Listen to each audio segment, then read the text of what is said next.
ስሜ ኦቢያን ኑጁ እማይ ይባላል። የመጣሁት በአናምብራ ግዛት ናይጄሪያ ውስጥ ከምትገኝ ኖቢ ከተማ ነው። በጨለማው መንግሥት አጠራር የገንዘብ ማጥፊያ ልዩ ባለሙያ በመሆን ለ16 ዓመታት ሰርቻለሁ። በጠንቋዮች ስብስብ ውስጥ የተሰጠኝ ልዩ ተልእኮ የኢኮኖሚ እድገትና በረከት ደጃፍ ላይ የደረሱ ክርስቲያኖችን መለየትና ያሰቡት ትልቅ ስኬት ፈጽሞ እንዳይሳካ በመንፈሳዊው ዓለም እንቅፋቶችን መፍጠር ነበር። በመንፈሳዊው ዓለም የሰዎችን ገንዘብ መንፈሳዊ ሕጎችን በጠበቀ መንገድ ለመውረስና ለመቆጣጠር የሚያስችል ሥልጠና ወስጄ ነበር። በእኛ የጠንቋዮች ስብስብ ውስጥ ያሉ አጋንንት የአማኞችን የገንዘብ እድገት እንዲያሟጥጡ፣ እንዲያዘገዩና እንዲያጠፉ ሕጋዊ መብት የሚሰጥ ክስ በአጋንንት ፍርድ ቤቶች እንዴት እንደሚመሠረት ተምሬያለሁ። ገና በ20 ዓመቴ በገዛ አክስቴ አማካኝነት ነበር ወደዚህ የጥንቆላ ዓለም የገባሁት። እሷ በኖቢ ከተማ ውስጥ ሙሉ በሙሉ በገንዘብ ላይ በሚደረግ መንፈሳዊ ውጊያ ላይ ብቻ ያተኮረ የጠንቋዮች ስብስብ ትመራ ነበር። ሁሉም የጠንቋዮች ስብስብ በገንዘብ ላይ አያተኩሩም። የእኛ ግን ልዩ ነበር። በመንፈሳዊው ዓለም ውስጥ የአንድን ሰው ንግድ ለማውደም፣ ዕዳውን ለማባዛት ወይም ገቢውን በምስጢር እንዲደርቅ ስንፈልግ የምትልከው እኛ ጋር ነበር። በምናደርገው ነገር ላይ ደግሞ እጅግ በጣም የተካንን ነበርን። ነገር ግን ኢየሱስ ክርስቶስ ነፃ አወጣኝ። ዛሬ ደግሞ እኛ ጠንቋይ በነበረን ጊዜ ከምንም በላይ የምንፈራቸውን 4 የፍርድ ጸሎቶች ይፋ አደርጋለሁ። እነዚህ ተራ ጸሎቶች አይደሉም። የገንዘብ እርግማንን በመስበር ብቻ የሚቆሙ ጸሎቶች አይደሉም። ጸሎቶቹ እርግማኑን የላከውን ጠንቋይ መለኮታዊ የሰማይ ፍርድ ቤት ፊት ያቆሙታል። የተሰጠውን የጥፋት ተልእኮ ወደ መጣበት በመመለስ መጀመሪያ በጀመረው አካል ላይ ፍርድን ያመጣሉ። እኔ በጨለማው ዓለም ውስጥ እሠራ በነበረበት ወቅት ብዙ ጉዳዮችን እንድንሸነፍ ያደረጉን እነዚህ 4 ጸሎቶች ነበሩ። ምክንያቱ ባልታወቀ በዙሪያችሁ ካሉ ሰዎች ሁሉ በላይ ጠንክራችሁ እየሠራችሁ ነገር ግን በየዓመቱ በዚያው የገንዘብ ደረጃ ላይ ከረጋችሁ፣ ንግዳችሁ በመጨረሻው ሰዓት ላይ እየከሰረ ከተቸገራችሁ፣ ልታገኙት የነበረው የሥራ እድገት ለሌላ ሰው ከተሰጠባችሁ፣ የፈለጋችሁትን ያህል ብትከፍሉ የማይቀንስ ዕዳ ውስጥ ከተዘፈቃችሁ፣ አሁን የምነግራችሁን በጥሞና ስሙ። ምክንያቱም ችግሩ የእናንተ ጥረት ማነስ አይደለም። ችግሩ የአእምሮአችሁ ማነስም ወይም መጥፎ ዕድልም አይደለም። ችግሩ በጨለማ ፍርድ ቤቶች ውስጥ በገንዘባችሁ ላይ የተመሠረተ መንፈሳዊ የክስ መዝገብ ሊኖር ይችላል። ያንን ክስ ለማሸነፍ ብቸኛው መንገድ ጉዳዩን ወደ ላቀ ፍርድ ቤት ይኸውም ወደ ሰማይ ፍርድ ቤት መውሰድ ነው። አሁን ወደ ዝርዝሩ ከመሄዴ በፊት አብዛኛዎቹ አብያተ ክርስቲያናት ፈጽሞ የማያስተምሯችሁን አንድ ነገር እንድትረዱ ፈልጋለሁ። አብዛኞቹ ፓስተሮች እንድትጸልዩና እንድትጾሙ ይነግሯችኋል። ይህ በጣም አስፈላጊ ነው። እነሱ የማይነግሯችሁ ግን በመንፈሳዊው ዓለም ውስጥ መንፈሳዊ ጥቃቶች እንዴት እንደሚፈቀዱና እንዴት ሊቆሙ እንደሚችሉ የሚመራ የሕግ ሥርዓት መኖሩን ነው። ይህንን ሥርዓት የተማርኩት ከውስጥ ሆኜ ነው። ለ16 ዓመታት በዚህ ሥርዓት ውስጥ ሰርቻለሁ። በክርስቲያኖች ላይ በአጋንንት ፍርድ ቤቶች ውስጥ ክስ መስርቻለሁ። የኛ የጠንቋዮች ስብስብ የባንክ አካውንቶችን እንዲያደርቅ፣ ንግዶችን እንዲያናጋ እና የሥራ ዕድሎችን እንዲያግድ ሕጋዊ መብት የሚሰጡ ማስረጃዎችን አቅርቤያለሁ። ጥቃት የሰነዘርንባቸው ክርስቲያኖች ጉዳዩን ወደ ከፍተኛ ፍርድ ቤት እንዴት መሞገት እንደሚችሉ ስላላወቁ እነዚያ ክሶች ደጋግመው ሲሳኩ አይቻለሁ። ነገር ግን መንገዱን የሚያውቁት የሰማይን የሕግ ሥርዓት የተረዱ አማኞች ግን ሊነኩ የማይችሉ ነበሩ። ይህ የሆነው ጮክ ብለው ስለጸለዩ ወይም አብዝተው ስለጦሙ አልነበረም። ይልቁንም ጉዳያቸውን ካሉት አጋንንታዊ ፍርድ ቤቶች ሁሉ በላይ ወደ ሆነው የሰማይ ፍርድ ቤት እንዴት መውሰድ እንደሚችሉ ስላወቁ ነው። ይህ እንዴት እንደሚሠራ ላስረዳችሁ። ምክንያቱም አብዛኞቹ ክርስቲያኖች የመንፈሳዊውን ዓለም የሕግ ሥርዓት አይረዱም። በጨለማው መንግሥት ውስጥ እያንዳንዱ ትልቅ የጥፋት ተልእኮ ሕጋዊ ፈቃድ ያስፈልገዋል። ጠንቋዮች ዝም ብለው ተነስተው ገንዘባችሁን ለማጥፋት መወሰን አይችሉም። ሕጋዊ መሠረት ሊኖረው ይገባል። ክስ መኖር አለበት። በአጋንንት ፍርድ ቤቶች ውስጥ ማስረጃ መቅረብ አለበት። እናም አንዴ ክሱ ከጸደቀ በኋላ የተሰጠው ተልእኮ በሕጋዊ ሥልጣን ይፈጸማል። አንዳንድ እርግማኖችን ለመስበር በጣም አስቸጋሪ የሚሆነው ለዚህ ነው። እግዚአብሔር አቅም ስለሌለው አይደለም። ይልቁንም እርግማኑ በመንፈሳዊው ዓለም ሕጋዊ ድጋፍ ስላለው ነው።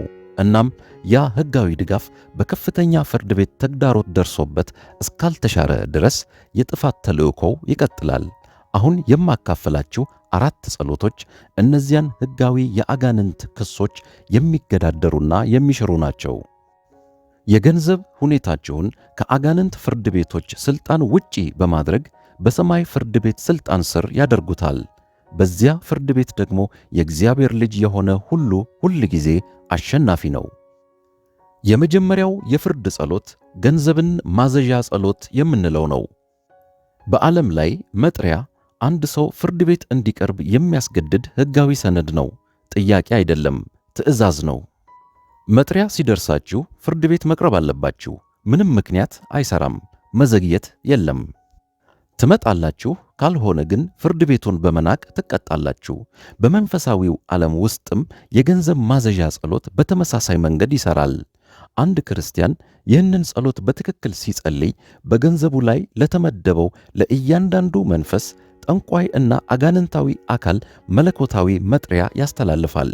በእግዚአብሔር ዙፋን ፊት ቀርበው ስላደረጉት ነገር መልስ እንዲሰጡ ያዛቸዋል። ይህ ጸሎት ለምን እንደሚያስደነግጠን ልንገራችሁ። በአኒሻ ከተማ የምትኖር አንዲት ሴት ነበረች። ስሟ ማማ ኢንኬ ይባላል። በትልቁ ገበያ ውስጥ ነጋዴ ነበረች። የኛ የጠንቋዮች ስብስብ ደግሞ ንግዷን እንድናጠፋ ተልእኮ ተሰጥቶን ነበር። ተልእኮው ቀላል ነበር። በቤተሰቡ ውስጥ ካሉ ወንዶች ሁሉ በላይ ስኬታማ እየሆነች በመምጣቷ የባሏ ቤተሰቦች ስለቀኑ ወደኛ መጡ። እንድትከስር እና ንግዷ ወደ ዜሮ እንዲወርድ ይፈልጉ ነበር። ስለዚህ ወደ ሥራ ገባን። በመጀመሪያዎቹ 6 ወራት የአቅርቦት መስመሯን አጠቃን። ዕቃ ባዘዘች ቁጥር አንድ ችግር ይፈጠራል። ዕቃዎቹ ተበላሽተው ይደርሳሉ። ዋጋው ያለምንም ምክንያት ይጨምራል። ለዓመታት አብረዋት የሰሩ አቅራቢዎች በድንገት ከሷ ጋር መነገድ ያቆማሉ። ማማ ኢንኬ ምክንያቱ ምን እንደሆነ ሊገባት አልቻለም። በመቀጠል ደንበኞቿን አጠቃን። ወደ ሱቋ መምጣት እንዲረሱ ወደ ደንበኞቿ የግራ መጋባት መንፈስን ሰደድን። ደንበኞቿ ቢመጡ እንኳ በምትሸጠው ነገር ሁሉ ላይ እንከን እንዲያወጡ የኩርፊያ መንፈስ ሰደድን። በ3 ወር ውስጥ ሽያጯ በ70 በመቶ ቀነሰ። ነገር ግን ማማ ኢንኪ የጸሎት ሴት ነበረች። ስለዚህ ንግዷ መቀነስ ሲጀምር እግዚአብሔርን አላማረረችም፣ ሌሎችንም አልወቀሰችም።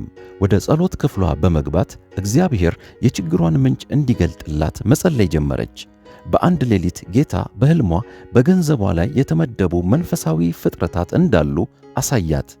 ዝርዝሩን አታውቀውም ነበር፣ ነገር ግን እውነቱን ተረዳች። ያኔ በገንዘቧ ላይ በሥልጣን የትእዛዝ ጸሎት መጸለይ ጀመረች። ከሌሊቱ 10 ሰዓት ላይ ትነሳና እንዲህ ትላለች: በኢየሱስ ክርስቶስ ስም በገንዘቤ ላይ ለተመደበው ለእያንዳንዱ መንፈስ መለኮታዊ የክስ መሻሪያ መጥሪያ እሰጣለሁ። በእግዚአብሔር ዙፋን ፊት እንድትቀርቡ አዛችኋለሁ። ላስተጓጎላችሁት እያንዳንዱ ግብይት፣ ላዞራችሁት እያንዳንዱ ደንበኛ፣ ላበላሻችሁት እያንዳንዱ አቅርቦት፣ ለሰረቃችሁት እያንዳንዱ ዕድል መልስ እንድትሰጡ አዛችኋለሁ። አሁኑኑ ቅረቡ፣ የምድርን ሁሉ ፈራጅ የእግዚአብሔርን ፊት ተጋፈጡ እያለች ትጸልያለች። እሷ ይህንን ጸሎት መጸለይ ስትጀምር በእኛ የጠንቋዮች ስብስብ ውስጥ ከዚህ ቀደም ሆኖ የማያውቅ ነገር ተከሰተ። በንግዷ ላይ በተሰጠው ተልእኮ ላይ የተሳተፈ እያንዳንዱ ጠንቋይ በመንፈሳዊው ዓለም መጥሪያ ይደርሰው ጀመር። በማያዩት ፍርድ ቤት ፊት በመንፈስ ይጎተቱ ጀመር። በእነሱ ላይ የሚነበበውን ክስ ይሰማሉ። የፍርዱ ክብደት በመንፈሳቸው ላይ ሲጫናቸው ይታወቃቸዋል። በጉዳዩ ላይ ከተመደቡት ጠንቋዮች መካከል 3ቱ በ2 ሳምንታት ውስጥ በጽኑ ታመሙ። ከነሱ መካከል ትንሿ ወደ ጠንቋዮች ስብሰባ መጥታ እየተንቀጠቀጠችና እያለቀሰች እንዲህ አለች: ዓይኖቿን በዘጋች ቁጥር በአንድ ዙፋን ፊት እንደምትቆምና አንድ ድምፅ የዚህችን ሴት ገንዘብ ለምን እንደነካች በጥብቅ እንደሚጠይቃት በመግለጽ መተኛት እንዳልቻለች ተናገረች። እኔ ራሴ ምን እየተካሄደ እንዳለ እንድመረምር ተጠራው። ወደ መንፈሳዊው ዓለም በመግባት ወደ ማማ ኢንኪ የገንዘብ ጉዳይ ለመቅረብ ሞከርኩ። ነገር ግን በንግዷ ዙሪያ ልሰብረው የማልችለው ብርሃን ነበረ። አንድ ድምፅ እንዲህ ሲል ሰማሁት፣ ይህ ጉዳይ ወደ ከፍተኛ ሥልጣን ተላልፏል፣ እዚህ ምንም ሥልጣን የላችሁም አለ። ለ12 ዓመታት በሠራሁበት ዘመን እንዲህ አይነት ነገር አጋጥሞኝ አያውቅም። የተላለፈ መዝገብ። የእኛ ስብስብ የመጀመሪያውን ክስ በአጋንንት ፍርድ ቤት መስርቶ ነበር። ነገር ግን የዚች ሴት ጸሎት ጉዳዩን ከአጋንንት ሥልጣን ሙሉ በሙሉ አውጥቶታል። አሁን ጉዳዩ እየታየ ያለው እኛ ምንም መቆሚያ ውክልናና ኃይል በሌለን በሰማይ ፍርድ ቤት ነበር። የጠንቋዮች ቡድን መሪ ጉዳዩን ወደ አጋንንት ሥልጣን ለመመለስ የተቻላትን ሁሉ አደረገች። 3 የአስቸኳይ ጊዜ የአምልኮ ሥርዓቶችን አከናወነች። ከሌጎስ እና ከሌሎች ስፍራዎች ከፍተኛ ጠንቋዮችን ጠራች። ጉዳዩን ለመመለስ ለአጋንንት ፈራጆች ጉቦ ለመስጠት እንኳ ሞከረች። ነገር ግን አንድ ጉዳይ አንዴ ወደ ሰማይ ፍርድ ቤት ከተላለፈ ጨለማ ጉዳዩን መልሶ በማምጣት ሊጠቀም የሚችልበት ምንም አይነት ይግባኝ የለም። ዝውውሩ ቋሚና የማይቀለበስ ነው። በ4 ወራት ውስጥ የማማ ኢንኪ ንግድ ሙሉ በሙሉ ተመለሰ። በመመለስ ብቻ አልቆመም፣ በ3 እጥፍ አደገ። ከአንድ ሱቅ ወደ 3 አስፋፋች። በሷ ላይ በተሰጠው ተልእኮ ላይ የተሳተፉ እያንዳንዱ ጠንቋይ ደግሞ ራሱ የገንዘብ ኪሳራ ደረሰበት። አንዳንዶቹ የገዛ ንግዳቸውን አጡ፣ አንዳንዶቹ ዕዳ ውስጥ ወደቁ። አንደኛዋ ቤቷን አጣች። የገንዘብ ማዘዣ ጸሎት ኃይል ይህ ነው። ገንዘባችሁን መጠበቅ ብቻ ሳይሆን አጥቂዎቹን በእግዚአብሔር ፊት አስቀርቦ ስላደረጉት ነገር ፍርድን እንዲቀበሉ ያደርጋል። ከዚህ የበለጠ ኃይለኛ የሆነ ሌላ ምሳሌ ልስጣችሁ። በአሳባ ከተማ የሚኖር አንድ ወጣት መሐንዲስ ነበር። ስሙ ወንድም ቹኩማ ይባላል። በትልቅ የነዳጅ ኩባንያ ውስጥ የሥራ ዕድል ቀርቦለት ነበር። ደሞዙ የቤተሰቡን አጠቃላይ ሁኔታ የሚቀይር ነበር። ነገር ግን ለመጨረሻው ቃለ መጠይቅ ከመሄዱ በፊት ባለው ምሽት የኛ ስብስብ በእርሱ ስኬት ከቀናች የቅርብ ዘመዱ ተልኮ ደረሰን። ወደ ቃለ መጠይቅ ክፍሉ የግራ መጋባት መንፈስ ሰደድን። ቃለ መጠይቅ የሚያደርጉት ሰዎች ደግሞ ውድቅ የማድረግ ወይም የመናቅ መንፈስ ሰደድንባቸው። ወንድም ቹኩማ ተዘጋጅቶ ብቁ ሆኖ እና በራስ መተማመን ኖሮት ገባ። ሲወጣ ግን ግራ ተጋብቶ ቃላት አጥሮት ነበር። ከ3 ቀናት በኋላ ደግሞ ውድቅ የሚያደርግ ደብዳቤ ደረሰው። ነገር ግን ፓስተሩ ስለ ሰማይ ፍርድ ቤት አስተምሮት ነበር። ስለዚህ ወንድም ቹኩማ ውድቅ የመደረጉን ነገር እንደ መጨረሻ ውሳኔ አልተቀበለውም። ወደ ቤቱ ተመልሶ ተንበርክኮ መለኮታዊ መጥሪያ አስተላለፈ። በቃለ መጠይቁ ላይ ጣልቃ የገባውን እያንዳንዱን መንፈስ ወደ ፍርድ ጠራ። በእግዚአብሔር ፊት ቀርበው በሥራው ላይ ለመጫወት ምን ሕጋዊ መብት እንዳላቸው እንዲያስረዱ ጠየቀ። ቀጥሎ የሆነው ነገር ፈጽሞ አልረሳውም። በጸለየ በ72 ሰዓታት ውስጥ የነዳጅ ኩባንያው መልሶ ጠራው። በግምገማ ሂደቱ ላይ ስህተት እንደነበረ ነገሩት። መጀመሪያ ከተነጋገሩት በላይ በከፍተኛ ደሞዝ የሥራ መደቡን ሰጡት። በሱ ላይ ተልእኮ የላከችው ሴት ደግሞ በአንድ ወር ውስጥ የገዛ ሥራዋን አጣች። ይህ የሆነው ወንድም ቹኩማ ስለረገማት ሳይሆን መለኮታዊ ፍትሕ በትክክለኛነት ስለሚሠራ ነው። መጽሐፍ ቅዱስ በትንቢተ ኢሳይያስ ምዕራፍ 54 ቁጥር 17 ላይ እንዲህ ይላል፣ ባንቺ ላይ የተሠራ መሣሪያ ሁሉ አይከናወንም፣ በፍርድም በሚነሳብሽ ምላስ ሁሉ ላይ ትፈርጅበታለሽ። አስተውሉ፣ ትፈርጅበታለሽ ነው የሚለው። እግዚአብሔር ስለ እናንተ ያደርገዋል ሳይሆን እናንተ ከሳሾቹን ትፈርዱባቸዋላችሁ። የገንዘብ ማዘዣ ጸሎት በገንዘባችሁ ላይ ክስ በመሠረቱባችሁ ላይ ለመፍረድ የምትጠቀሙበት ሥልጣን ነው። ይህንን ቪዲዮ ዝም ብላችሁ አትመልከቱ፣ ተሳተፉ። አሁኑኑ ወደ ኮሜንት መስጫው ሄዱና እያንዳንዱን የጠላት ኃይል በእግዚአብሔር ዙፋን ፊት ለፍርድ እጠራለሁ ብላችሁ ጻፉ። ያንን አዋጅ አውጁ። መንፈሳዊው ዓለም ድምፃችሁን ይስማው። በግልጽ ስትጽፉ፣ ስትሳተፉ ችላ ሊባል የማይችል መጥሪያ በጠላት ላይ እያወጣችሁ ነው። ሁለተኛው የፍርድ ጸሎት ማስረጃ የመቀልበስ ጸሎት የሚባለው ነው። በማንኛውም ፍርድ ቤት ውሳኔ የሚወሰነው በማስረጃ ነው። በአጋንንት ፍርድ ቤቶችም በክርስቲያኖች ላይ የሚቀርበው ማስረጃ በአብዛኛው በ3 ነገሮች ላይ የተመሠረተ ነው። የመጀመሪያው ያልተናዘዙት ኃጢአት፣ ሁለተኛው የአባቶች ወይም የዘር ቃል ኪዳን፣ ሦስተኛው ደግሞ በንዴት ወይም በተስፋ መቁረጥ ጊዜ የተናገሯቸው ቃላት ናቸው። እነዚህ ሦስት የማስረጃ አይነቶች ጠንቋዮች በገንዘባችሁ ላይ ጥቃት እንዲሰነዝሩ ሕጋዊ መሠረት ይሰጧቸዋል። ላስረዳችሁ። አንድ ጠንቋይ በገንዘባችሁ ላይ ጥቃት እንዲሰነዝር ሲመደብ መጀመሪያ የሚያደርገው ማስረጃ ማሰባሰብ ነው። በአጋንንት ፍርድ ቤት ፊት ቀርቦ ጉዳዩን ያቀርባል። እንዲህ ሊል ይችላል። የዚህ ሰው አያት በ1965 ከኛ ስብሰባ ጋር ቃል ኪዳን አድርጓል።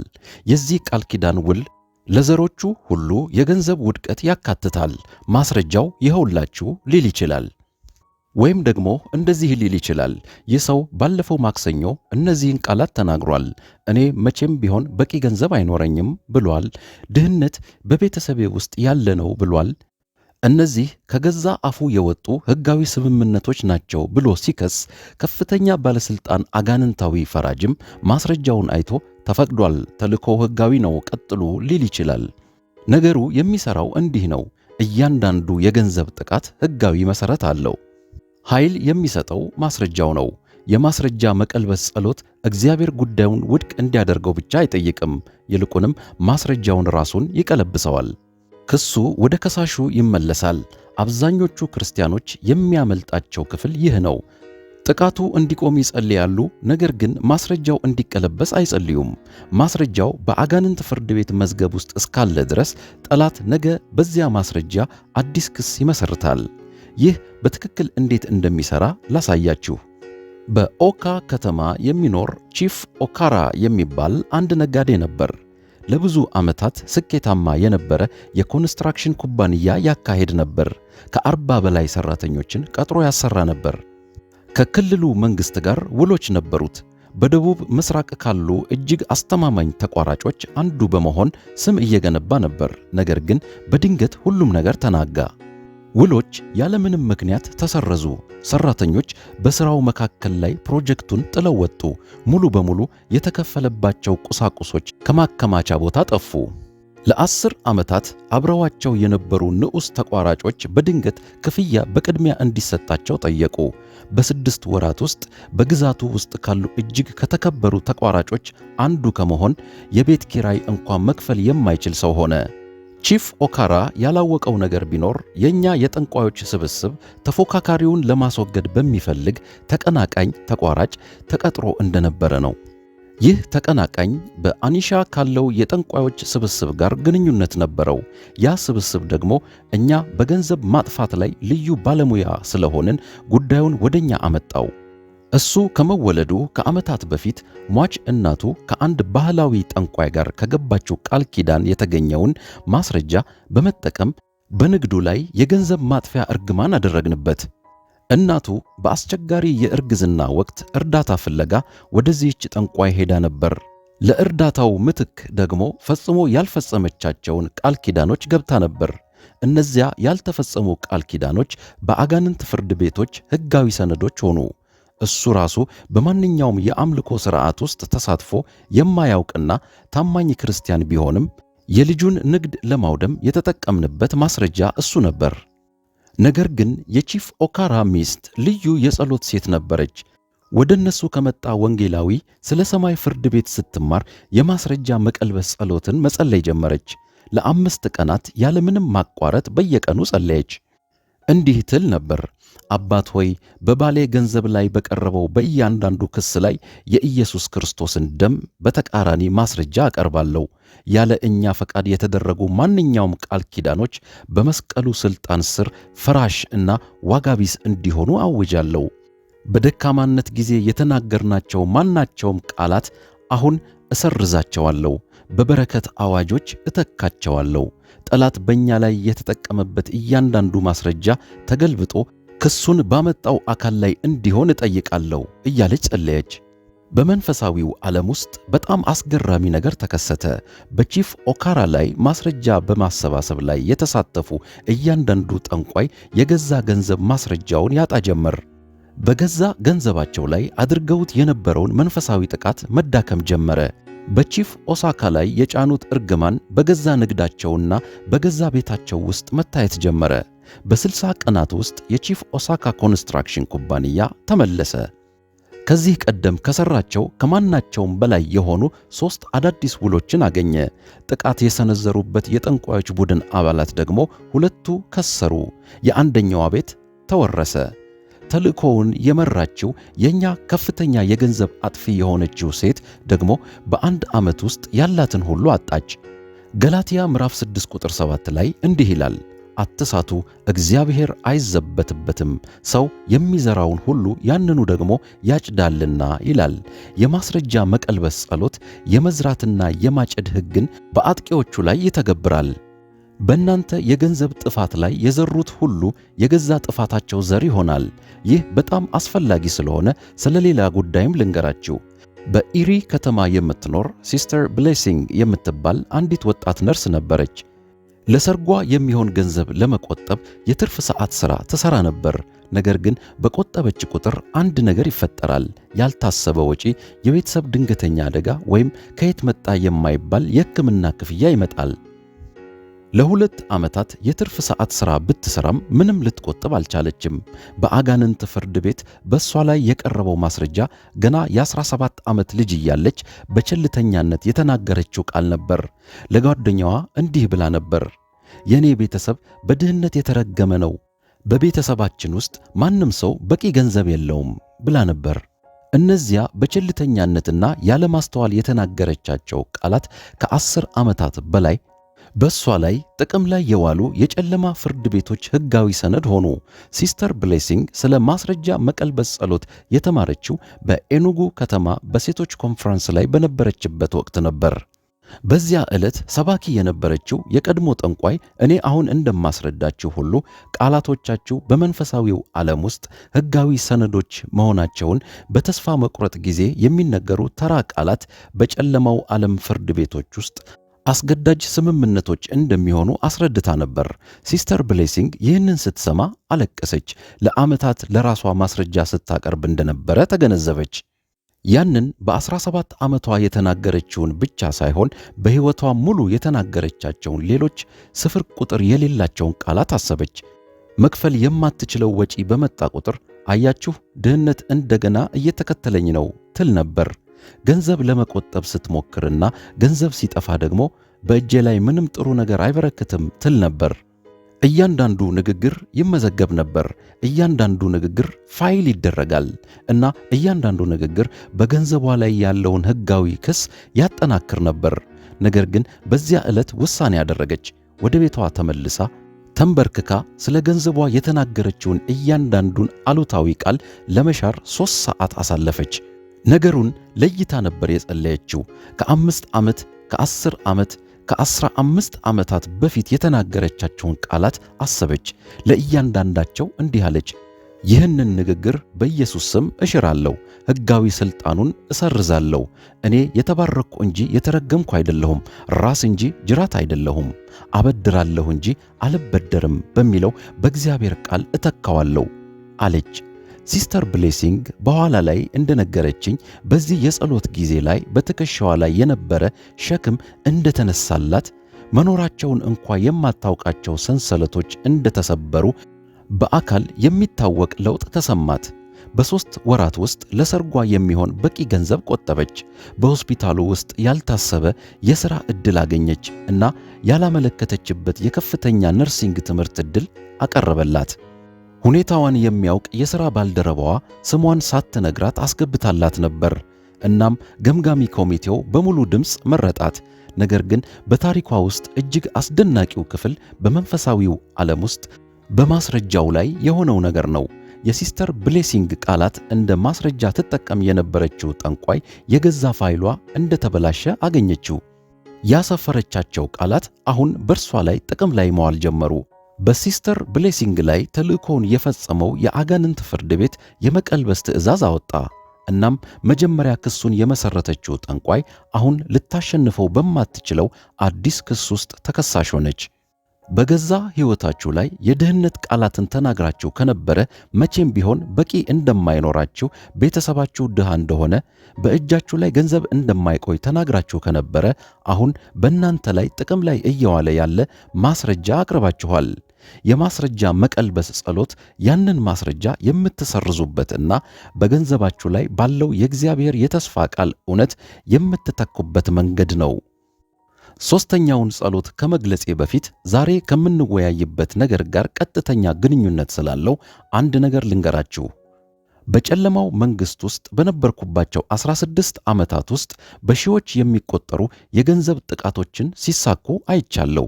ነገር ግን ጥቃታችን የማይበግራቸው ክርስቲያኖች መካከል አንድ ወጥ የሆነ ሥርዓት አስተውያለሁ። እነሱ ዝም ብለው የዘፈቀደ ጸሎት አይጸልዩም። በእኛ ላይ ሊጠቀሙበት የሚችሉትን እያንዳንዱን መንፈሳዊ በር የሚዘጋ ሥርዓታዊ መንፈሳዊ ውጊያ ይከተሉ ነበር። ሌላ ቀን አትጠብቁ። ጠላት እየጠበቀ አይደለም። እናንተ ለምን ትጠብቃላችሁ? ሦስተኛው የፍርድ ጸሎት የካሳ ጸሎት ነው። ካሳ ማለት ጥፋተኛው አካል የሰረቀውን ነገር ከተጨማሪ ማካካሻ ጋር መመለስ አለበት ማለት ነው። በምድራዊ ፍርድ ቤቶች አንድ ሰው ከናንተ ሰርቆ ጥፋተኛ ሆኖ ከተገኘ ዳኛው ዝም ብሎ መስረቅህን አቁም አይለውም። ዳኛው የወሰደውን ሁሉ ብዙ ጊዜ ከወለድ እና ከጉዳት ካሳ ጋር እንዲመልስ ያዛል። የሰማይ ፍርድ ቤትም በተመሳሳይ መንገድ ይሰራል። በመጽሐፈ ምሳሌ ምዕራፍ 6 ቁጥር 31 እንዲህ ይላል፣ ሌባውም ቢገኝ 7 እጥፍ ይመልሳል፣ የቤቱንም ንብረት ሁሉ ይሰጣል ይላል። ይህ ምሳሌያዊ አነጋገር አይደለም። ይህ የእግዚአብሔር መንግሥት የሕግ መርህ ነው። እናም የገንዘብ ካሳ ጸሎትን ስትጸልዩ እግዚአብሔር ጥቃቱን እንዲያስቆም ብቻ እየጠየቃችሁ አይደለም። ይልቁንም ጠላት የሰረቀውን ነገር ሁሉ በብዙ እጥፍ አባዝቶ እንዲመልስላችሁ እየጠየቃችሁ ነው። በጠንቋዮች ስብስብ ውስጥ ይህንን ጸሎት ቡመራንግ ወይም ወደ መጣበት ተመላሽ እንለዋለን። ምክንያቱም አንድ ክርስቲያን ይህንን በትክክል ሲጸልይ ከሱ የሰረቅነው ነገር ሁሉ ተመልሶ ወደሱ ይሄድ ነበር። ለመስረቅ የተጠቀምንበት ነገር ሁሉ ደግሞ ከእኛ ይወሰድ ነበር። በገንዘብ አጥፊዎች ዘንድ እጅግ የተፈራ ጸሎት ነው። ምክንያቱም እያንዳንዱ የሰለጠነ ጥቃት በመጨረሻ ጥቃት ከደረሰበት ሰው ይልቅ እኛን የበለጠ ዋጋ እንደሚያስከፍለን ያመለክት ነበር። አብዛኞቹ ጠንቋዮች የካሳ ጸሎት በቅርብ ዓመታት ውስጥ ብዙ የገንዘብ ጠንቋዮች ቡድን እንዲበተን ምክንያት እንደሆነ ይነግሯቸዋል። በሚጸልዩ ክርስቲያኖች ላይ ጥቃት የመሰንዘር ዋጋው እጅግ ከፍተኛ ሆኗል። የቡመራንግ ውጤት እውነተኛ ነው፣ ከባድ ነው እና አንዴ ከበራ ማምለጫ የለውም። ስለዚህ ጸሎት ያለኝን አጠቃላይ ግንዛቤ የቀየረውን ታሪክ ልንገራችሁ። በአባ ከተማ የሚኖር ፓስተር ኔምዲ የሚባል አንድ ፓስተር ነበረ። ቤተ ክርስቲያኗ እያደገች ነበር፣ ነገር ግን በግሉ የነበረው ገንዘብ ሁሉ ወድሞበት ነበር። ቤተሰቦቹን እንኳን መመገብ ያቅተው ነበር። ልጆቹ ላልተከፈለ የትምህርት ቤት ክፍያ ሲባል ደጋግመው ከትምህርት ቤት መቅረት ነበረባቸው። ሚስቱ በጠረጴዛ ላይ ምግብ ለማቅረብ ስትል ከቤተ ክርስቲያን አባላት በሚስጥር ገንዘብ ትበደር ነበር። የኛ ቡድን በገንዘቡ ላይ የካሳ እገዳ አድርጎበት ነበር። ይህ ማለት ምን መሰላችሁ? ምንም እንኳ በረከቶች ወደ ፓስተር ኔምዲ እየመጡ ቢሆንም በመጨረሻው ሰዓት ከሱ እንዲዞሩ የሚያደርግ ሕጋዊ አሰራር ዘርግተን ነበር። ለቤተ ክርስቲያኑ የታሰቡ ስጦታዎች ይጠፋሉ፣ አቅጣጫቸው ይቀየራል ወይም በሚስጥር ይቀነሳሉ። ገቢውን ሊደጉሙ የሚችሉ የሥራ ዕድሎች በመጨረሻው ደረጃ ላይ ይበላሻሉ። ይህንን ተልእኮ ለ7 ዓመታት ስናካሄድ ቆይተናል። ለ7 ዓመታትም ፍጹም በሆነ መንገድ ሰርቷል። ነገር ግን ፓስተር ኔምዲ አንድ አገልጋይ ስለ ገንዘብ ካሳ ጸሎት ባስተማረበት መንፈሳዊ ጉባኤ ላይ ተገኘ። አገልጋዩ ጠላት ያለምንም ቅጣት ከናንተ ዝም ብሎ መስረቅ እንደማይችል አስረዳ። በሰማይ ፍርድ ቤቶች ለእያንዳንዱ ስርቆት የ7 ዓመት እጥፍ ካሳ የሚጠይቅ ሕግ አለ። ፓስተር ኔምዲ ወደ ቤቱ ተመልሶ በመንፈሳዊው ዓለም ውስጥ እኛን ባስደነገጠ ትክክለኛነት ይህንን ጸሎት መጸለይ ጀመረ። ደካማ ጸሎት አይደለም፣ በዝርዝርና በግልጽ ነበር የጸለየው። እንዲህ አለ፣ አባት ሆይ ባለፉት 7 ዓመታት ከእጄ የወጣውን እያንዳንዱን ናይራ ወይም ገንዘብ በፍርድ ዙፋን ፊት አቀርባለሁ። የቀነሰውን እያንዳንዱን ስጦታ አቀርባለሁ። የተከለከለውን እያንዳንዱን ዕድል አቀርባለሁ። መክፈል ያልቻልኩትን እያንዳንዱን የትምህርት ቤት ክፍያ አቀርባለሁ። እናም በዚህ ስርቆት ላይ ከተሳተፈ ከማንኛውም መንፈስ እና ወኪል በኢየሱስ ክርስቶስ ስም 7 እጥፍ ካሳ እጠይቃለሁ ብሎ ጸለየ። በ6 ወራት ውስጥ የፓስተር ኔምዲ የገንዘብ ሁኔታ ሙሉ በሙሉ ተቀየረ። በትንሹ ብቻ አይደለም። ከዚህ ቀደም ቤተ ክርስቲያኑን ጎብኝቶ የማያውቅ አንድ ነጋዴ በአንድ እሁድ ገብቶ የልጆቹን የ2 ዓመት የትምህርት ቤት ክፍያ የሚሸፍን ቼክ ጻፈለት። ለሌላ ተግባር ተሰጥቶ የነበረ ሕንፃ በድንገት ወደሱ ተዛወረ። ባለቤቱም ባለፉት 3 ዓመታት በጋራ ካገኙት በላይ ገቢ በ3 ወራት ውስጥ የሚያስገኝ የንግድ ሐሳብ መጣላት። ነገር ግን የዚህን ጸሎት ኃይል በትክክል የሚያሳየው ክፍሉ እዚህ ላይ ነው። በፓስተር ኔምዲ ላይ ለ7 ዓመታት በተደረገው የገንዘብ እገዳ ላይ የተሳተፈ እያንዳንዱ ጠንቋይ እሱን ባጠቁበት በዚያው ምድብ ላይ የገንዘብ ኪሳራ ደረሰባቸው። ስጦታዎችን የማዞር ኃላፊነት የነበረባት የቡድኑ አባል የገዛ ንብረቷን አጣች። የሱን የቢዝነስ ዕድሎች የዘጋችው ሴት የገዛ ንግዷ ሲፈርስ አየች። በመንፈሳዊው ዓለም ውስጥ መስታወት እንደተቀመጠና እያንዳንዱ ጥቃት በ7 እጥፍ ያህል ተመልሶ እንደሚንጸባረቅ ያህል ነበር። የገንዘብ ካሳ ጸሎት የተሰረቀውን መመለስ ብቻ አይደለም የሚያደርገው። በአጥቂው ላይ የገንዘብ ፍርድ በመፍጠር ከናንተ የወሰዱትን በብዙ እጥፍ እንዲከፍሉ ያስገድዳቸዋል። በዚህ ጸሎት ላይ ስለ አንድ ተጨማሪ ጉዳይ ልንገራችሁ። በቤኒን ሲቲ የምትኖር ማማ ግሬስ የምትባል አንዲት መበለት ነበረች። በኋላ ላይ ምንም ሳይኖራት ባዶዋን ቀርታ ነበር። የባሏ ቤተሰቦች ባሏ በተቀበረ በ7ኛው ቀን እሷ ገና ልቅሷን እንኳ ሳትጨርስ መጡ። እናም ሁሉንም ነገር ወሰዱ። ቤቱን፣ መኪናውን፣ ንግዱን፣ የባንክ አካውንቶቹን፣ የቤት ዕቃዎቹንና የወጥ ቤት ቁሳቁሶቹን ሳይቀር ወሰዱ። ከ3 ልጆቿ ጋር በለበሰችው ልብስ ብቻ ቀድሞ ቤቷ በነበረበት መንገድ ላይ ጥለዋት ሄዱ። እሷ ያላወቀችው አንድ ነገር ቢኖር በቤተሰቡ ውስጥ ያለ አንድ ጠንቋይ በአጋንንት ፍርድ ቤቶች አማካይነት አጠቃላይ ሁኔታውን አቀናጅቶ እንደነበረ ነው። የአጋንንት ፍርድ ቤቶች እንደ ሴትነቷ የባሏን ንብረት የመውረስ መብት እንደሌላት የሚገልጽ ሕጋዊ ክስ መዝገብ ከፍተው ነበር። ይህ ዝም ብሎ ባህላዊ ጨካኝነት ብቻ አልነበረም። ይልቁንም ባሏ ከመታመሙ በፊት ጭምር የታቀደ መንፈሳዊ አሰራር ነበር።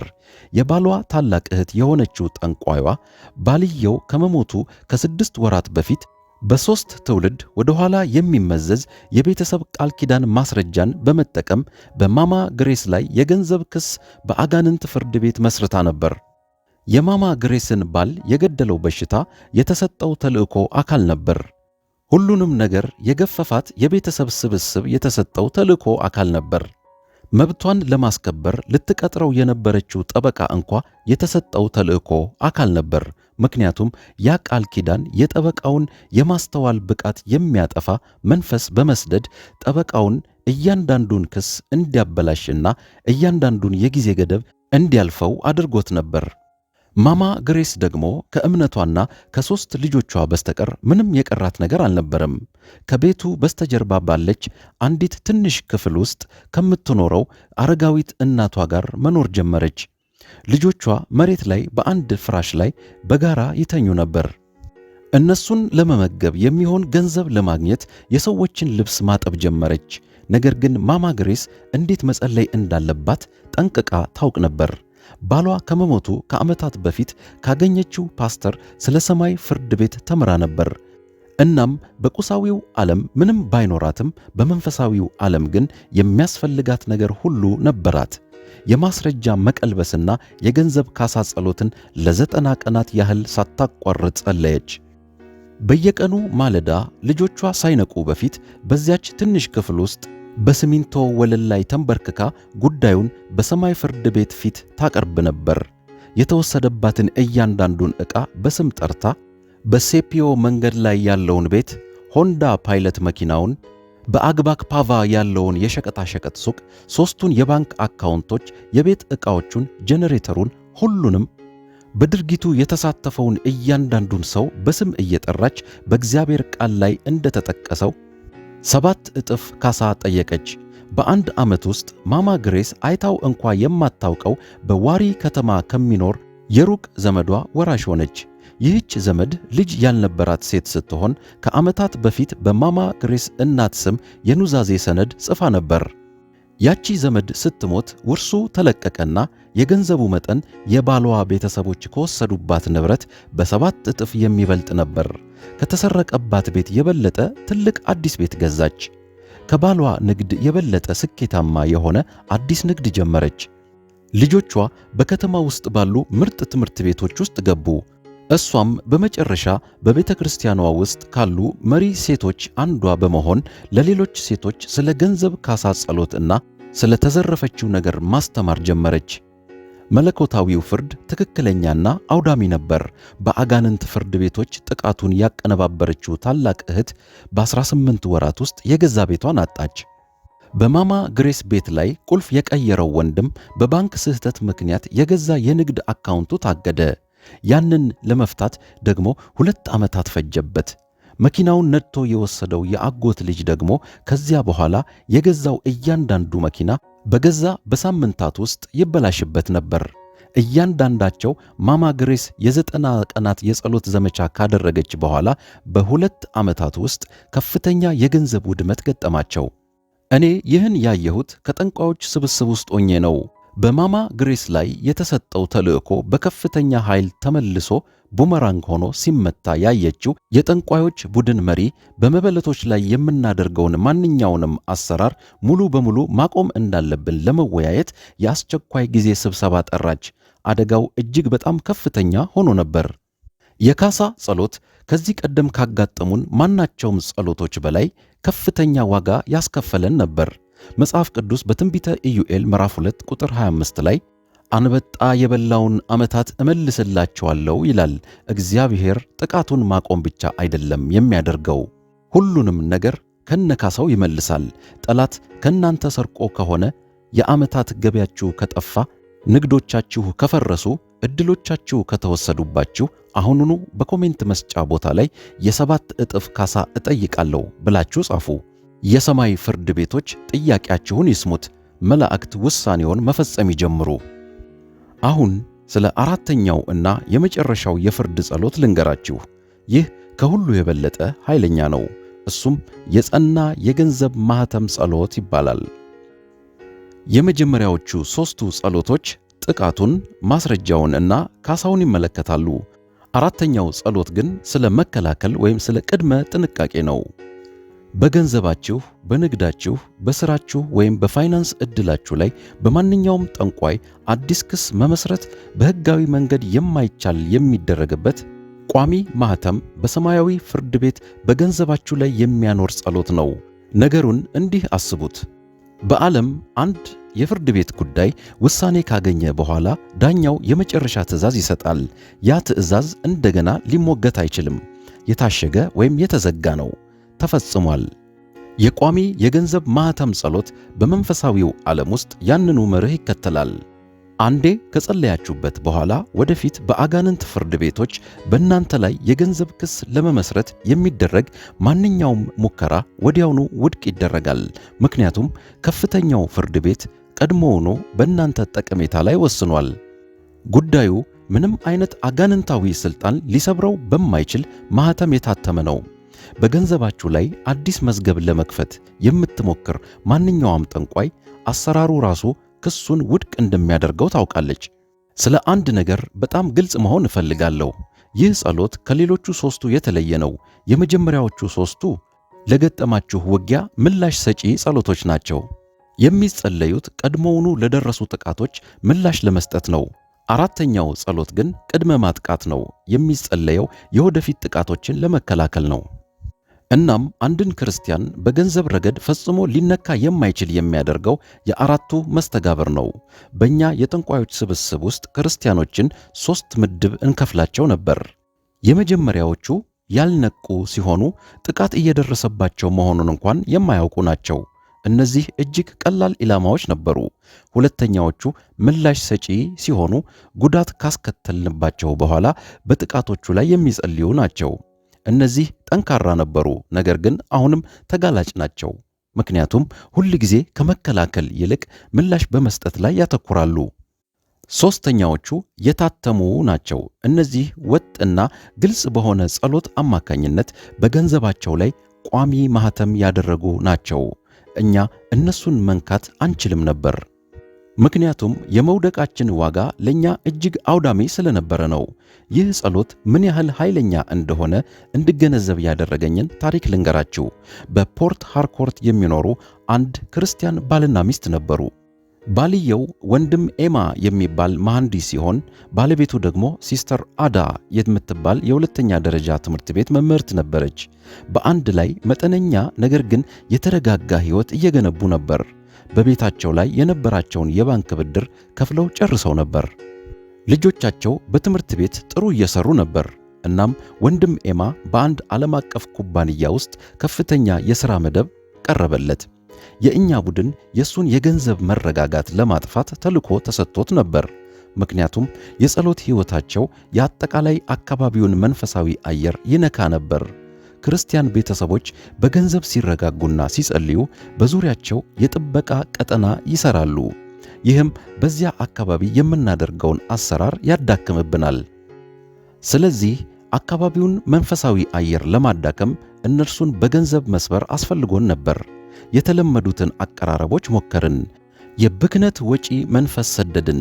ያልታሰቡ ወጪዎች መንፈስንም ሰደድን። በባልና በሚስት መካከል በገንዘብ ምክንያት ግጭት ለመፍጠር ሞከርን። በኩባንያው ውስጥ በነበረው በወንድም ኤማ አዲስ የሥራ መደብ ላይ እንኳ እንቅፋት ለመፍጠር ሞከርን። ምንም አልሰራም። ተልዕኳችን ለምን እንደከሸፈ ለመረዳት በመንፈሳዊው ዓለም ውስጥ ስንመረምር በአጠቃላይ ስብሰባዎቻችን ውስጥ ፍርሃትን የለቀቀ አንድ ነገር አገኘን። በገንዘባቸው ላይ ማኅተም ነበረ። ከእኛ የመናፍስት አገልጋዮች መካከል ማንም ሊያነበው የማይችለው ጽሕፈት ያለበት የወርቅ ማኅተም አለው። ወደ ገንዘብ ሁኔታቸው በቀረብን ቁጥር ማኅተሙ ይነቃነቅና መናፍስቶቻችን ወደ ኋላ ይፈናጠሩ ነበር። ማኅተሙን የነካ እያንዳንዱ መንፈስ ደግሞ የሚያቃጥል ሕመም ይሰማው ነበር። ያንን ማኅተም ለመስበር ለ18 ወራት ሞከርን። እጅግ ኃይለኛ የሆኑ ጠንቋዮቻችንን ላክን። በሌሎች 3 ከተሞች ካሉ ስብስቦች ተጨማሪ ኃይል ጠራን። የመሥዋዕት ደም በመጠቀምና 72 ጠንቋዮች በፈረቃ ሌሊትና ቀን በመስራት የገንዘብ ማኅተሞቹን ለመስበር የተነደፈ የ7 ቀን የአምልኮ ሥርዓት አደረግን። ምንም ነገር ሊበሳው አልቻለም። ማኅተሙ ቅንጣት ታህል እንኳ አልተነካም። እኔ ራሴ ማኅተሙን ለመስበር በተደረገው በስድስተኛው ሙከራ ላይ ተሳትፌ ነበር። በመንፈሳዊው ዓለም ውስጥ ወደ ወንድም ኤማ የገንዘብ ሁኔታ ቀረብኩ። ያየሁትን በትክክል እነግራቸዋለሁ። ገንዘባቸው የወርቅ ብርሃን በሆነ ግድግዳ የተከበበ ይመስል ነበር። በዚያ ግድግዳ ላይ ደግሞ ለማንበብ በሞከርኩ ቁጥር ዓይኖችን የሚያቃጥሉ በሌላ ቋንቋ የተጻፉ ቃላት ነበሩ። ግድግዳውን ለመንካት እጄን በዘረጋው ቁጥር እጄ በከፍተኛ ኃይል ወደ ኋላ ስለሚወረወር ከዚያ በኋላ ለ3 ቀናት ያህል በሥጋዊ አካሌ ላይ ሕመም ተሰማኝ። ከ10ኛው የከሸፈ ሙከራ በኋላ ከተጨማሪ ኃይል የተጠሩት ሁሉ ከሌጎስ የመጡ ጠንቋዮች እንደገና ለመሞከር ፈቃደኛ አልሆኑም። እንዲህ ያለ ኃይለኛ ማኅተም ገጥሟቸው እንደማያውቅና ቀጣዩ ሙከራ ሊገድላቸው እንደሚችል ተናገሩ። ከነሱ መካከል አንደኛዋ በደረሰባት ከባድ የመንፈሳዊ ጥቃት ምክንያት የጥንቆላ ሥራዋን ሙሉ በሙሉ አቆመች። በዚያ ማኅተም በስተጀርባ ያለው ኃይል በማናቸውም ሁኔታ ውስጥ እንደገና ልንገዳደረው የምንፈልገው ነገር እንዳልሆነ ተናገረች። በቤተ ክርስቲያን ውስጥ ካለው አንዱ መረጃ አቅራቢያችን መረጃውን አሳልፎ ከሰጠን በኋላ በመጨረሻ ያወቅነው ነገር እነዚህ ባልና ሚስት በየሳምንቱ እሁድ ምሽት ላይ ይህንን የቋሚ የገንዘብ ማኅተም ጸሎት በአንድ ላይ ይጸልዩ እንደነበረ ነው። በሳሎናቸው ውስጥ ይቀመጡ፣ እጅ ለእጅ ይያያዙና በገንዘባቸው ላይ እንዲህ ብለው ያውጁ ነበር። አባት ሆይ ገንዘባችንን በኢየሱስ ክርስቶስ ደም ስር እናሽገዋለን። ቁጠባችንን በሰማይ ሥልጣን ስር እናሽገዋለን። የንግድ ስምምነቶቻችንን በመለኮታዊ ጥበቃ ስር እንሸፍነዋለን። የሥራ እድገታችንን በልዑል እጆች ስር እናሽገዋለን። በማንኛውም የጨለማ ፍርድ ቤት በገንዘባችን ላይ አዲስ ክስ ለመመስረት የሚደረግ ማንኛውንም ሙከራ በቋሚነት ውድቅ እንዲሆን እናውጃለን። ምክንያቱም የሰማይ ፍርድ ቤት ቀድሞውኑ በእኛ ጥቅም ላይ ወስኗል። ጉዳዩ ተዘግቷል፣ ውሳኔው ታትሟል። በብልጽግናችን ላይ የተሠራ መሣሪያ ሁሉ አይከናወንም እያሉ ይጸልያሉ። ከ18 ወራት የከሸፈ ጥቃት በኋላ የኛ ስብስብ በመጨረሻ ተልእኮውን ሙሉ በሙሉ ሰረዘ። ኢላማው ሊነካ ባለመቻሉ የተነሳ አንድ ተልእኮ ሙሉ በሙሉ ሲተው ያየሁት በ16 ዓመታት የጥንቆላ ሕይወቴ ውስጥ ለመጀመሪያ ጊዜ ነበር። ነገር ግን ለኛ ስብስብ እጅግ አውዳሚው ክፍል የሚከተለው ነው። ማኅተሙን ለመስበር ብዙ መንፈሳዊ ኃይል ስላጠፋን እና ስለከሸፈብን የመመለስ ሕግ በእኛ ላይ ተፈጸመ። በወንድም ኤማ እና በሲስተር አዳ ላይ በተሰጠው ተልእኮ ላይ ያፈሰስነው እያንዳንዱ ሀብት በገዛ ራሳችን ላይ ተመለሰ። ከእኛ ከፍተኛ የገንዘብ ባለሙያዎች መካከል 3ቱ የገዛ ቁጠባቸውን አጡ። የጠንቋዮች ቡድናችን 2 አባላት ደግሞ ሥራችን ኃይሉን አጥቷል ብለው ስላመኑ ስብስቡን በቋሚነት ለቀው ወጡ። በፖርት ሃርኮርት የሚኖሩት እነዚህ ባልና ሚስት ገንዘባቸውን መጠበቅ ብቻ አልነበረም ያደረጉት። ጸሎታቸው ጥቃት ለመሰንዘር የሞከረውን እያንዳንዱን ሰው የሚያጠፋ የገንዘብ ምሽግ ፈጥሮ ነበር። ይህንን ያደረጉት ደግሞ በየሳምንቱ እንደ ቤተሰብ ሆነው የቋሚ የገንዘብ ማኅተም ጸሎትን በታማኝነት በመጸለያቸው ነበር። በመዝሙረ ዳዊት ምዕራፍ 91 ቁጥር 10 ላይ ክፉ ነገር ወደ አንተ አይቀርብም፣ መቅሰፍትም ወደ ቤትህ አይገባም ይላል። ቤት የሚለው ቃል የእናንተን የገንዘብ ቤት፣ ቁጠባችሁን፣ ገበያችሁን፣ ንግዳችሁን፣ ሥራችሁን ያጠቃልላል። በመለኮታዊው ሥልጣን ስር ስታሽጉት ሊነካ የማይችል ይሆናል። አሁን ይህንን ሁሉ በአንድ ላይ ላምጣላችሁ። እነዚህ 4 የፍርድ ጸሎቶች የተነጣጠሉ መሣሪያዎች አይደሉም። ለገንዘብ ውጊያችሁ የተሟላ የሕግ ሥርዓት ናቸው። በአንድ ላይም ጥቅም ላይ መዋል አለባቸው። የጠንቋዮች ቡድናችን መሪ በምንሰራበት አካባቢ ያለውን ካርታ ያሳየችንን ስብስብ አስታውሳለሁ። በቀይ ቀለም የተቀቡ የተወሰኑ ቤቶችና ሰፈሮችን አሳየችን። እነዚህ የታሸጉ ቀጠናዎች ነበሩ። በዚያ የሚኖሩ ክርስቲያኖች 4ቱንም ጸሎቶች ይጸልዩ ነበር። የእኛ ስብስብ እነሱን ለማጥቃት በመሞከር ብዙ አባላትን ስላጣ እዚያ አካባቢ የተከለከለ ነበር። በተለይ በዩኒቨርሲቲው አቅራቢያ ያለ አንድ ሰፈር ነበር። እዚያ ያሉ 5 ክርስቲያን ቤተሰቦች በአንድ ፓስተር እነዚያን ጸሎቶች ተምረው ነበር። 5ቱም ቤተሰብ በየሳምንቱ አንድ ቡድን ሆነው በታማኝነት ይጸልዩ ነበር። በዚያ ሰፈር ላይ ያለው መንፈሳዊ ጥበቃ እጅግ ኃይለኛ ከመሆኑ የተነሳ በሚታየው ዓለም ውስጥ በዚያ አካባቢ መኪና መንዳት እንኳ ጠንቋዮቹን ምቾት ይነሳቸዋል። አየሩ የተለየ ነው። በዚያ ቀጠና ውስጥ ለመስራት የምትሞክር ማንኛውም ጠንቋይ ወዲያውኑ የአካል ምልክቶች፣ የራስ ምታት፣ የማቅለሽለሽ ስሜት፣ የአእምሮ መዛባት ይገጥማታል። እናንተም እንድትሆኑ የምፈልገው በዚያ ደረጃ ላይ ነው። በገንዘብ መስራት፣ ዝም ብሎ መኖር፣ ወጪዎችን መክፈልና መልካሙን መመኘት ብቻ ሳይሆን ይልቁንም በገንዘባችሁ ላይ ጥቃት ለመሰንዘር የሚሞክር ማንኛውም ጠንቋይ ከሞከረ ሁሉንም ነገር እንደሚያጣ አስቀድሞ እንዲያውቅ በሚያደርግ መለኮታዊ የገንዘብ ሥልጣን ውስጥ እንድትመላለሱ ነው። 4ቱ የፍርድ ጸሎቶች በአንድ ላይ ሲሰሩ ያላቸው ኃይል ይህ ነው። አሁን ከእናንተ ጋር እጸልያለሁ። 4ቱንም የፍርድ ጸሎቶች አሁን በገንዘባችሁ ላይ አውጃለሁ። ይህንንም ጮክ ብላችሁ እንድትጸልዩ እፈልጋለሁ። ዝም ብላችሁ አትስሙ። ከኔ ጋር ይህንን በሉ። አባት እግዚአብሔር ሆይ፣ ዛሬ በዙፋንህ ፊት የምቀርበው እንደ ተበዳይ ሳይሆን በሰማይ ፍርድ ቤቶች ሙሉ ሕጋዊ መብት እንዳለው እንደ ልጅህ ነው። ዛሬ የገንዘቤን ጉዳይ በፊትህ አቀርባለሁ። መጀመሪያ መለኮታዊ መጥሪያ እሰጣለሁ። በኢየሱስ ክርስቶስ ስም በገንዘቤ ላይ የተመደበውን እያንዳንዱን ጠንቋይ፣ አጋንንታዊ መንፈስ እና የጨለማ ወኪል በዙፋን ፊት እጠራለሁ። አሁኑኑ በእግዚአብሔር ዙፋን ፊት እንድትቀርቡ አዛችኋለሁ። ለሰረቃችሁት እያንዳንዱ ገንዘብ፣ ላበላሻችሁት እያንዳንዱ ንግድ፣ ላገዳችሁት እያንዳንዱ የሥራ ዕድገትና ለሰረዛችሁት እያንዳንዱ ውል፣ ላባዛችሁት እያንዳንዱ ዕዳ፣ ላዞራችሁት እያንዳንዱ ዕድል መልስ እንድትሰጡ አዛችኋለሁ። አሁኑኑ ቅረቡ። በምድር ሁሉ ፈራጅ በእግዚአብሔር ፊት ተጋፈጡ። ቀጥሎም የማስረጃ መቀልበስ ጸሎቴን አውጃለሁ። አባት ሆይ፣ የኢየሱስ ክርስቶስን ደም እንደ ተቃራኒ ማስረጃዬ አቀርባለሁ። በማንኛውም የጨለማ ፍርድ ቤት በእኔ ላይ የቀረቡ ማናቸውም ክሶች አሁን በበጉ ደም እሰርዛቸዋለሁ። ወላጆቼ ያደረጓቸውና ለጠላት በገንዘቤ ላይ ሕጋዊ መሠረት የሰጡ ማናቸውም ቃል ኪዳኖች በመስቀሉ ሥልጣን ስር ዋጋቢስ እና ፈራሽ እንዲሆኑ አውጃለሁ። በተስፋ መቁረጥ ወይም በንዴት ጊዜ የተናገርኳቸውና በእኔ ላይ እንደ ማስረጃ ጥቅም ላይ የዋሉ ማናቸውም ቃላት አሁን እሽራቸዋለሁ፣ በአንተም የተስፋ ቃላት እተካቸዋለሁ። ጠላት በገንዘቤ ላይ የተጠቀመበት እያንዳንዱ ማስረጃ ተገልብጦ ክሱን ባመጣው አካል ላይ እንደ ማስረጃ እንዲሆን እጠይቃለሁ። ሦስተኛ፣ በመጽሐፈ ምሳሌ ምዕራፍ 6 ቁጥር 31 መሠረት የገንዘብ ካሳ እጠይቃለሁ።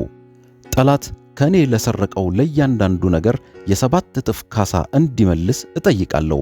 ለእያንዳንዱ የገንዘብ ትግል ዓመት፣ ለፈረሰው ለእያንዳንዱ ንግድ፣ ለደረቀው ለእያንዳንዱ የቁጠባ አካውንት፣ ለዞረው እያንዳንዱ ዕድል፣ ሁሉንም ነገር ከ7 እጥፍ ካሳ ጋር እንዲመልስልኝ እጠይቃለሁ። ዛሬ በእያንዳንዱ የጠላት ሥራ ላይ የካሳ ሕግ ይተግበር። አራተኛ፣ ገንዘቤን በቋሚነት በኢየሱስ ደም ማኅተም አሽጋለሁ። አባት ሆይ፣ በገቢዬ ላይ፣ በቁጠባዬ ላይ፣ በንግዴ ላይ፣ በትጋት በምሠራው ሥራዬ ላይ፣ በኢንቨስትመንቶቼ ላይ፣ በቤተሰቤ ላይ የሚደረግ እያንዳንዱ የገንዘብ ግብይት ላይ የኢየሱስን ደም ማኅተም አኖራለሁ። ከዛሬ ጀምሮ በማንኛውም የጨለማ ፍርድ ቤት በገንዘቤ ላይ አዲስ ክስ ለመመስረት የሚደረግ ማንኛውንም ሙከራ በቋሚነት ውድቅ እንዲሆን አውጃለሁ። የሰማይ ፍርድ ቤት ለእኔ ወስኖልኛል። ጉዳዩ የታሸገ ነው። ውሳኔው የመጨረሻ ነው። ከዛሬ ጀምሮ በገንዘቤ ላይ ጥቃት የሚሰነዝር ማንኛውም ጠንቋይ ወዲያውኑ ፍርድን እንዲቀበል አውጃለሁ። በገንዘቤ ላይ የተነገረ እያንዳንዱ እርግማን ወደ ላኪው 7 እጥፍ ይመለሳል። በገንዘብ ስኬቴ ላይ የተሰጠ እያንዳንዱ ተልእኮ በላኪው አካል ላይ ይመለሳል። በመንፈሳዊው ዓለም ውስጥ ባንተ ምሽግ ውስጥ መሆኔን አውጃለሁ። እኔ ልነካ አልችልም። እኔ ልታገድ አልችልም። በመለኮታዊ ሥልጣን ስር የተሸሸኩ ነኝ። ገንዘቤ የሚመራው በሰማያዊ ፍርድ ቤቶች ነው። እግዚአብሔር የባረከውን ለመዳኘት ምንም አይነት ዝቅተኛ የአጋንንት ፍርድ ቤት ሥልጣን የለውም። በሰማይ መጻሕፍት ውስጥ ይመዝገብ። የሰማይ ሰራዊት ይመስክር። በሰማይ ባንተ መላእክት ጭፍሮች ይፈጸም። በኢየሱስ ክርስቶስ ደም ይታሸግ። ጉዳዩ ተዘግቷል። ውሳኔው የመጨረሻ ነው። በታላቁ ጌታ በኢየሱስ ክርስቶስ ስም እጸልያለሁ። አሜን። ይህንን ጸሎት ከኔ ጋር አብራችሁ ከጸለያችሁ አሁን በገንዘባችሁ ላይ በመንፈሳዊው ዓለም ውስጥ አንድ ትልቅ ነገር ተቀይሯል። በገንዘባችሁ ላይ የቀረቡ ክሶች ተግዳሮት ገጥሟቸዋል። ይህንን ጸሎት በየቀኑ እንድትጸልዩ ትፈልጋለሁ። ስትጸልዩ በሥልጣን እያዘዛችሁ ጸልዩ እንጂ በመለመን አይደለም። የአጋንንትን ኃይልና ሥራውን የምናፈርሰው በዚህ መንገድ ነው። በመለመን ወይም በመመኘት አይደለም። በሥልጣን፣ በበረከት፣ በሰማያዊ ውሳኔዎች ውስጥ ተመላለሱ።